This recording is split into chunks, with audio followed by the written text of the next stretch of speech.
कहानी शुरू होती है जब कुछ कॉलेज के छात्र अपने ब्रेक की शुरुआत एक बड़े बीच पार्टी के साथ मना रहे होते हैं। सभी युवा मजे कर रहे होते हैं और एकमात्र व्यक्ति जो दुखी लगता है वह एक लड़की है जिसका नाम केली है। पार्टी को फिल्माने वाला व्यक्ति उसे वहां देखकर हैरान होता है और उसे एक ड्रिंक ऑफर करता है, लेकिन वह मना कर देती है। तभी उसे एक हंगामे की आवाज सुनाई देती है और वह जोना को एक स्पोर्ट्स कार में आते हुए देखती है। हम पता लगाते हैं कि उसकी उदासी का कारण क्या है। केली और जोना पहले एक कपल थे, लेकिन जोना ने उसे छोड़कर चंदा के साथ रिश्ता बना लिया था, जो पार्टी में भी मौजूद थी। लड़कियां जोना के आने से उत्साहित हो जाती हैं, लेकिन उसकी नजरें केवल उसकी नई गर्लफ्रेंड पर ही टिकी होती हैं। जब केली उन्हें किस करते हुए देखती है तो वह ड्रिंक लेने का मन बना लेती है और एक पूरा गिलास उठा लेती है। एक लड़का जिसका नाम मिच है घोषणा करता है कि सभी को अपने फोन उसे दे देने चाहिए ताकि वह उन्हें एक बैग में रख सके। कुछ लड़कियां विरोध करती हैं, कहती हैं कि वे अपने फोन के बिना नहीं रह सकती, लेकिन मिच को इसकी परवाह नहीं होती। सभी ने पार्टी के निमंत्रण को पढ़ा था और जानते थे कि आज रात जो कुछ भी यहां होगा वो यहां ही रह जाएगा, यानी बाद में इसका जिक्र नहीं किया जाएगा और न ही फिल्माया जाएगा। फिर वैंस और गिलबर्ट आते हैं। वे एक अजीबोगरीब गोला लेकर आते हैं जो उन्होंने बीच पर पाया था। वह चीज अजीब दिखती है और एक चिपचिपे पदार्थ से ढकी हुई होती है। इसे ज्यादा महत्व न देते हुए बाकी लोग इस जोड़ी पर हंसते हैं, यह सोचकर कि वे इससे बॉनफायर बना सकते हैं। पार्टी चलती रहती है और सभी धीरे धीरे और ज्यादा मस्ती में डूबते जाते हैं, खासकर एक लड़की जिसका नाम मार्शा है। उसने शायद बहुत ज्यादा पी ली थी और अब ठीक से चल भी नहीं पा रही थी। गिलबर्ट सबसे पहले बेहोश हो जाता है और उसके दोस्त उसके चेहरे पर चित्र बनाने का मौका नहीं चूकते। जब सुबह होती है तो हम देखते हैं कि कई युवा वहीं सो गए हैं, मिच के बगल में पड़े हुए। केली अपनी आंखें खोलती है और इस स्थिति में जागने से ज्यादा खुश नहीं लगती। मिच कहता है कि उसे लड़की के चेहरे पर अफसोस की झलक से कोई बुरा नहीं लगा। वह उसे सर्फिंग के लिए आमंत्रित करता है, लेकिन केली नाराज होती है और कहती है कि वह सिर्फ घर जाना चाहती है। जोना भी भयानक हैंगओवर के साथ जाग रहा होता है और देखता है कि केली जा रही है। वह लगभग उसके पीछे जाने वाला था, लेकिन चंदा के पूछने पर कि वह कहां जा रहा है, उसने अपना इरादा बदल दिया। मारा अभी भी आराम से पिकनिक टेबल पर सो रही होती है। जोना हॉर्न बजाता है ताकि उसे जगाया जा सके और लड़की बीमार महसूस करती हुई उठती है। कार में बैठे कपल जल्दी निकलना चाहते हैं और इसीलिए मारा को जल्दी उल्टी करने के लिए कहते हैं। इस बीच केली एक पंछी को नोटिस करती है जो उड़ने में असमर्थ लगता है। वह उसी दिशा में देखते हुए हैरान होती है और फिर हम देखते हैं कि पंछी जमीन के अंदर चला जाता है। केवल केली ने देखा कि पंछी के साथ क्या हुआ। वह मारा को चेतावनी देने की कोशिश करती है कि उसके साथ भी वही न हो, लेकिन तब तक देर हो चुकी होती है। जैसे ही मारा रेत पर कदम रखती है, उसके पैर फंस जाते हैं। जोना और बाकी लोग केली की चिंता पर हंसने लगते हैं और मारा से मजाक करना बंद करने और कार में बैठने को कहते हैं। अपने पैरों को छुड़ाने की कोशिश में मारा अपना हाथ रेत में डाल देती है और उसे भी बाहर नहीं निकाल पाती। यह देखकर सब हैरान हो जाते हैं और अब कोई नहीं हंस रहा होता है। केली बोलती है कि रेत में कुछ गड़बड़ है। तभी वांस ने मार्शा को बचाने का फैसला किया और रॉनी उसे रोक नहीं पाई। कुछ तेज कदम चलने के बाद वांस अचानक रुक गया और अपना संतुलन खो बैठा। वह मुंह के बल रेत पर गिर पड़ा। सभी इस दृश्य से परेशान थे और चंदा ने डरते हुए पूछा कि वांस क्यों नहीं उठ रहा है। जवाब सुनने से डरते हुए तभी वांस ने रॉनी को पुकारना शुरू किया और मदद मांगने लगा। रॉनी रोने लगी क्योंकि उसमें हिम्मत नहीं थी कि वो वांस की मदद कर सके। जोनाह नीचे जाकर अपने दोस्त को बचाने के लिए जाने वाला होता है, लेकिन चंदा उसे मजबूती से रोक देती है। वांस रेत में डूबने लगा था और उसकी आवाज धीरे धीरे धीमी हो रही थी, जब तक कि वह लगभग सुनाई देना बंद नहीं हो गई। रॉनी आंसुओं में डूबी हुई अपने बॉयफ्रेंड को दिलासा देने की कोशिश करती रही।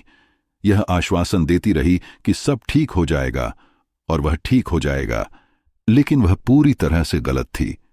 जब वांस ने खुद को छुड़ाने की कोशिश की तो उन्होंने देखा कि उसका आधा चेहरा लगभग पिघल चुका था। उसके दोस्त डर के मारे ठिठक गए, क्योंकि उन्होंने महसूस किया कि वह सिर्फ डूब नहीं रहा है, बल्कि उस पंछी की तरह ही रेत उसे खा रही है। अपने दोस्त को सतह के नीचे गायब होते देख मिच लगभग टूटने की कगार पर था और चिल्लाया, हमें कुछ करना होगा। जोना समझने की कोशिश कर रहा है कि उसने अभी अभी क्या देखा। बाकी लोग भी स्तब्ध हैं। जोना तर्क संगत कारणों से चिपकने की कोशिश करता है और कहता है कि शायद उस इलाके में कोई दलदल है और उन्हें वांस को बचाने के लिए खुदाई शुरू करनी चाहिए। रॉनी रेत में कदम रखने से इनकार करती है। वह जोना को याद दिलाती है कि उसने भी वांस का चेहरा देखा था और कोई भी दलदल ऐसा नहीं कर सकता था। उसे लगता है कि यह कोई केमिकल लीक हो सकता है जिसने समुद्र तट को दूषित कर दिया है, जिससे रेत के संपर्क में आना जानलेवा हो गया है। इधर चंदा का धैर्य टूटने लगता है और वह किसी को फायर ब्रिगेड को फोन करने का आदेश देती है, लेकिन सभी फोन बैग में हैं जो ट्रंक में रखे हुए हैं। जोना मिच को इस मूर्खतापूर्ण योजना के लिए गालियां देने लगता है। मिच बिना किसी परवाह के कहता है कि उसे शांत रहना चाहिए, क्योंकि इसका बहुत आसान हल है। जोना गाड़ी चला रहा है, इसलिए वह आसानी से उन दोनों को जो टॉवर पर हैं गाड़ी में बिठाकर वहां से निकल सकता है। यह एक बेहतरीन योजना होती अगर जोना ने रात भर कार की लाइट्स ऑन न छोड़ी होती, और अब बैटरी पूरी तरह से खत्म हो चुकी है। युवा अपनी किस्मत को कोसने लगते हैं, तभी उन्हें एहसास होता है कि केली नीचे आ गई है। मिच भी दौड़कर नीचे आता है और उससे पूछता है कि क्या वह पागल हो गई है, लेकिन केली चाहती है कि वह ध्यान से देखे। वह अपना हाथ रेत के बहुत करीब ले जाती है, बिना उसे छुए। तभी जमीन से कई पारदर्शी धागों जैसे तंतु निकलने लगते हैं, जैसे छोटे छोटे टेंटिकल्स उसकी ओर पहुंचने की कोशिश कर रहे हों। जैसे ही केली अपना हाथ पीछे खींचती है, वे तंतु थोड़ा और बढ़ जाते हैं। इसी दौरान गिलबर्ट, जो एक कचरे के डिब्बे में फंसा हुआ है, जागने लगता है। वह गुस्से में अपने दोस्तों पर चिल्लाता है, यह सोचते हुए कि किसी ने उसे पार्टी के दौरान वहां डाल दिया होगा। जो उसे मजाक लग रहा था, वह बाकियों के लिए बहुत गंभीर हो जाता है जब वह डिब्बा पलटने की कोशिश करता है। वह अपने दोस्तों की बातों को अनदेखा करता है, लेकिन मिच आखिरकार उसे समझाने में कामयाब हो जाता है कि वह उनकी बात सुने। गिलबर्ट यह जानकर चौंक जाता है कि रेत पहले ही 2 लोगों को निगल चुकी है, लेकिन जब मिच कहता है कि रेत में छोटे छोटे बाल शिकार ढूंढ रहे हैं, तो गिलबर्ट को संदेह होता है कि क्या यह अभी भी कोई मजाक है या नहीं। इसके अलावा उसकी स्थिति बहुत असहज है और उसे बहुत दर्द हो रहा है। मिच उसे बताता है कि ज्वार बढ़ रहा है और समुद्र लगभग 2 घंटे में उसे छू लेगा। सिर्फ कुछ और घंटे, उसे बस थोड़ा और सहना होगा। जब केली बूथ में मिच के साथ प्रवेश करती है, चंदा टिप्पणी करती है कि यह अच्छा है कि वे दोनों एक साथ हो गए। जोना कुछ नहीं कहता, लेकिन यह स्पष्ट है कि वह सहमत नहीं है। केली मिच से पूछती है कि उसने ज्वार के बारे में झूठ क्यों बोला, और वह समझाता है कि गिलबर्ट के लिए स्थिति को सहना आसान है अगर उसे कुछ उम्मीद हो, जबकि वो वोडका के साथ अपने नसों को शांत कर रहा होता है। समय बीतने के साथ साथ डर बोरियत में बदलने लगता है और अब केवल केली ही समस्या को हल करने के लिए दृढ़ दिखाई देती है। बूथ की तलाश करते हुए उसे माचिस मिलती है, जिसे वह अपनी जेब में रख लेती है। मिच से बात करते समय मिच बताता है कि उनके बीच कुछ भी नहीं था, लेकिन वह पहले से ही यह जानती थी। जो वह समझ नहीं पा रही है कि क्या किया जाए, इसीलिए केली यह बातें सभी लोगों को बताती है कि समझ नहीं आ रहा कि यहां से बाहर निकलने के लिए क्या किया जाए। तभी गिलबर्ट चाहता है कि वह चुप हो जाए। केवल जोना इस पहल से सहमत है, यह कहते हुए कि अगर वे इस घटना को बेहतर तरीके से समझें तो उन्हें वहां से निकलने का रास्ता मिल सकता है। वे रात की घटनाओं को फिर से जोड़ना शुरू करते हैं और तभी भयभीत होकर महसूस करते हैं कि बाकी पार्टी में आए लोग कभी वहां से नहीं गए। उनमें से अधिकांश रेत पर सो गए और इसी कारण वे फिर कभी नहीं जागे। अब तक अपनी बदकिस्मती के बारे में शिकायत कर रहे थे, लेकिन अब उन्हें एहसास होता है कि वे कितने भाग्यशाली रहे हैं। लड़कियां रोने लगती हैं उन दर्जनों लोगों के बारे में सोचकर जिन्हें समुद्र तट ने निगल लिया। सूरज पहले से ही ऊपर है और वे सनस्क्रीन लगाना शुरू करते हैं। जोना सनस्क्रीन की बोतल गिलबर्ट की ओर फेंकता है, जो उसे पकड़ने की कोशिश में लगभग गिर ही जाता है। फिर केली समुद्र के पास कुछ डरावना देखती है। ये वही गोला है जिसे गिलबर्ट और वॉन्स ने लाया था, लेकिन अब यह खुला हुआ है, जैसे कि इसके अंदर से कुछ बाहर आ गया हो। कोई भी जोर से नहीं कहना चाहता कि वे क्या सोच रहे हैं। गिलबर्ट घबरा जाता है कि रेत के नीचे कुछ जिंदा है और केली उसे शांत करने की कोशिश करती है। केली ने उसे शांत करते हुए कहा कि अंडा तो अभी अभी खुला है और जो भी इसके अंदर से निकला होगा वह इतनी जल्दी ज्यादा बड़ा नहीं हो सकता। अपने विचार से उत्साहित होकर उसने एक हॉट डॉग जितना दूर हो सके फेंक दिया, लेकिन सभी की निराशा के लिए जानलेवा धागे तुरंत सक्रिय हो गए और हॉट डॉग को नीचे खींच लिया। समय बर्बाद किए बिना केली खतरे को मापने की कोशिश करते हुए और हॉट डॉग समुद्र तट पर फेंकने लगती है। रॉनी इस रवैये की शिकायत करती है, उन्हें याद दिलाती है कि वे फंसे हुए हैं और यह उनकी एकमात्र खाने की चीज है। गिलबर्ट भी इस पर नाराज होने लगता है, लेकिन तभी मिच एक हॉट डॉग फेंकता है और एक चिड़िया उसे हवा में पकड़ लेती है। फिर कैन के ठीक सामने उतरती है। रेत तुरंत उस चिड़िया को निगलने लगती है और यह डरावना नजारा देखकर गिलबर्ट अपना रवैया बदल लेता है। मिच एक और हॉट डॉग फेंकता है और सभी कुछ सेकंड के लिए तनाव से देखते हैं, क्योंकि इस बार छोटे धागे दिखाई नहीं देते। हॉट डॉग सुरक्षित रहता है, जो केली के सिद्धांत की पुष्टि करता है और घातक सीमा को परिभाषित करने में मदद करता है। वे उस दूरी का आकलन करने लगते हैं। रेत में गड़ा हुआ हॉट डॉग देखकर चंदा और रॉनी इस खोज को लेकर ज्यादा उत्साहित नहीं होते। भले ही सुरक्षित क्षेत्र ज्यादा दूर नहीं है, फिर भी रेत पर कदम रखे बिना वहां पहुंचना जटिल होगा। चंदा इंतजार करना पसंद करती है कि कोई आकर उन्हें ढूंढ ले, लेकिन रॉनी को ज्यादा भरोसा नहीं है। यह इलाका वसंत अवकाश के दौरान लगभग सुनसान रहता है, जो अभी शुरू हुआ है और लगभग 15 दिन तक चलेगा। इसके अलावा उन्हें यह भी नहीं पता कि क्या यही एकमात्र समुद्र तट है जो इस प्रकार के शत्रुतापूर्ण जीव से प्रभावित है। कई दोस्तों का सामान दिखाते हुए जो इस स्थिति में फंस गए थे, रॉनी पूछती है कि अब तक कोई उनकी तलाश में क्यों नहीं आया। जब दूसरे लोग इन तर्कों को सुनकर हिम्मत खोने लगते हैं, जोना पहले से ज्यादा प्रेरित दिखाई देता है। वह यह मानता है कि कोई नहीं आएगा, केवल इस बात की पुष्टि करता है कि अच्छा होगा कि वह खुद अपनी रक्षा करे। वह 2 सर्फबोर्ड पकड़ता है और कार के हुड पर चढ़ जाता है। दोनों सर्फबोर्ड को रेत पर फेंकता है। उसके दोस्त घबरा जाते हैं यह देखकर कि वह कूदने की योजना बना रहा है, लेकिन वह किसी की नहीं सुनता और कूदकर सर्फबोर्ड पर सफलतापूर्वक पहुंच जाता है। योजना यह है कि एक प्रकार का टूटा फूटा पुल बनाया जाए, जिसमें वह हमेशा एक बोर्ड से दूसरे बोर्ड पर जाता रहे। जैसे ही वह झुकता है, केली चिल्लाती है, चेतावनी देती है कि खतरनाक धागे उसके पास हैं।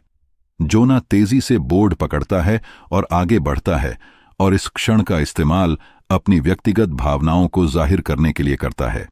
वह बताता है कि वह केली से जलता है और मिच से थोड़ा नाराज है, जो हमेशा उसका सबसे अच्छा दोस्त रहा है। गिलबर्ट इस बेवकूफी भरे विराम से नाराज हो जाता है, जबकि मिच शर्मिंदा होकर पीछे हट जाता है, यह समझते हुए कि इस समय कोई रिश्तों पर चर्चा करने के मूड में नहीं है।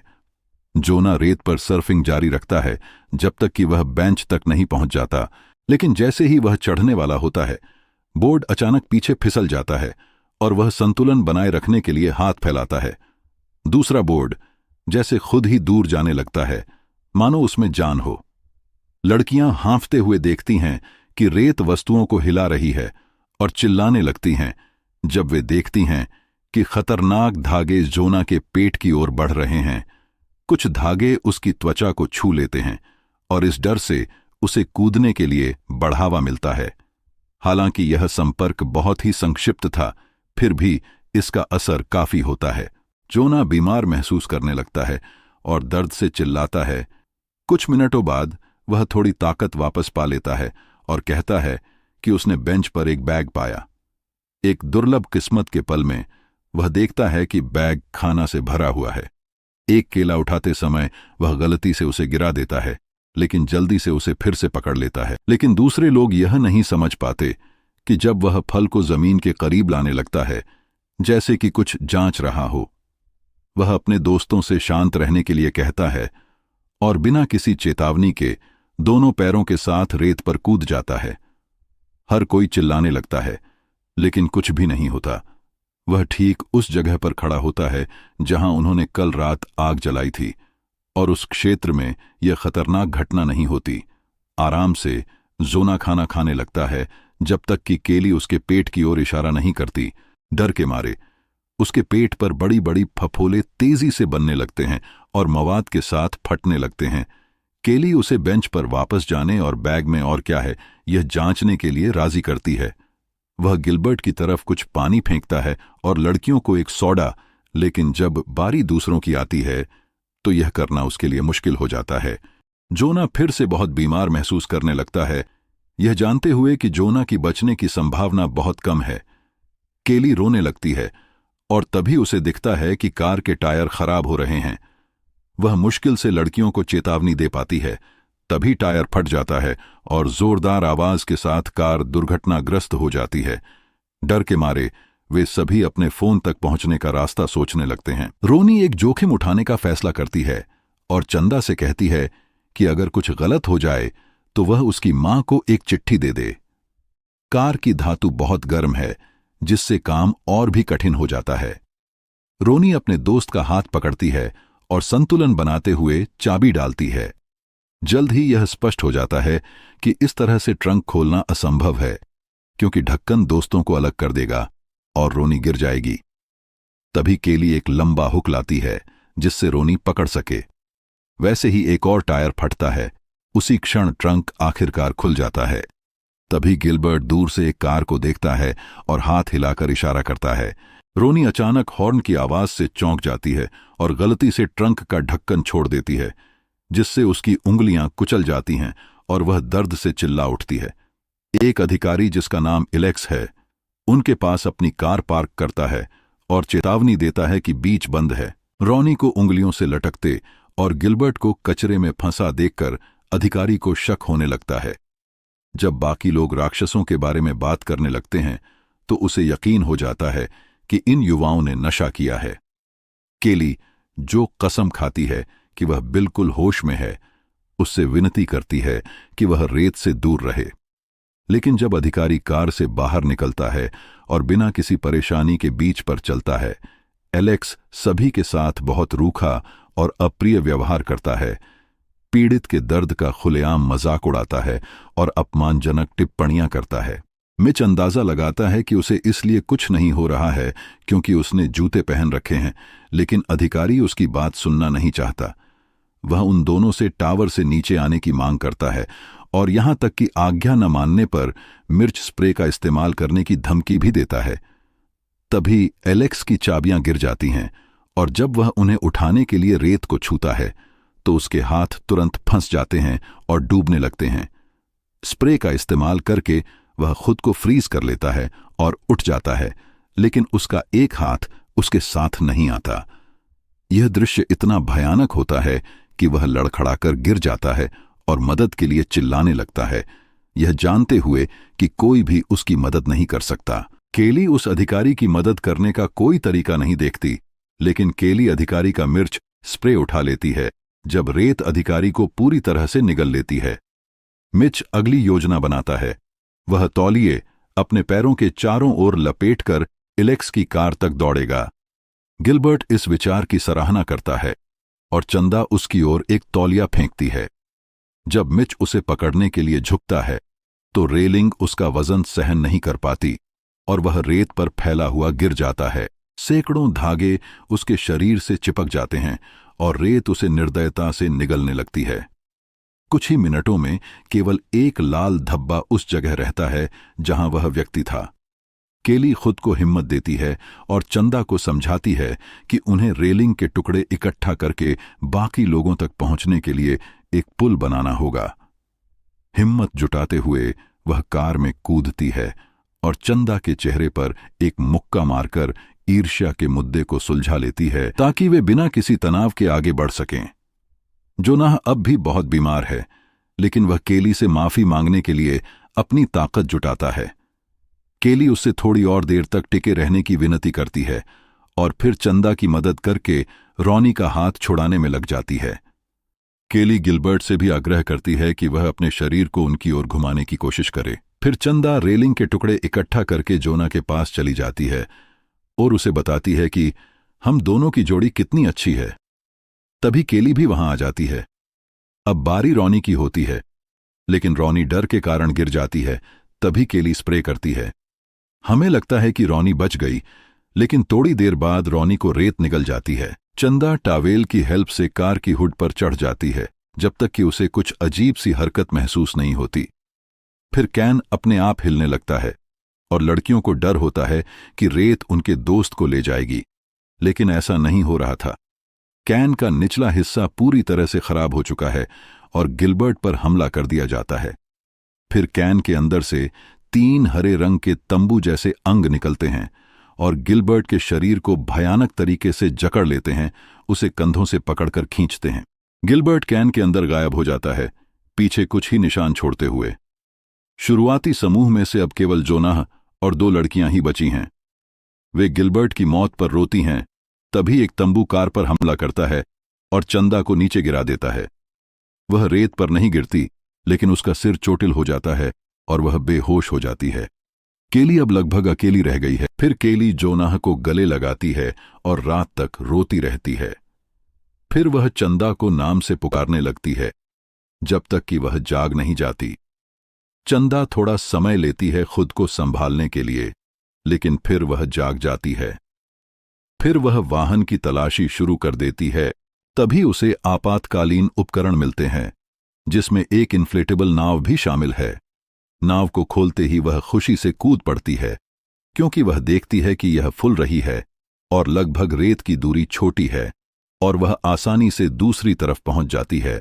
केली की मदद करके वह जोना को ले जाती है, लेकिन जोना की हालत चिंताजनक है और दोनों को उसे जल्दी से बचाना होगा। केली सबसे आखिरी में कार पर चढ़ती है और जोना से कहती है कि वह उससे प्यार करती है।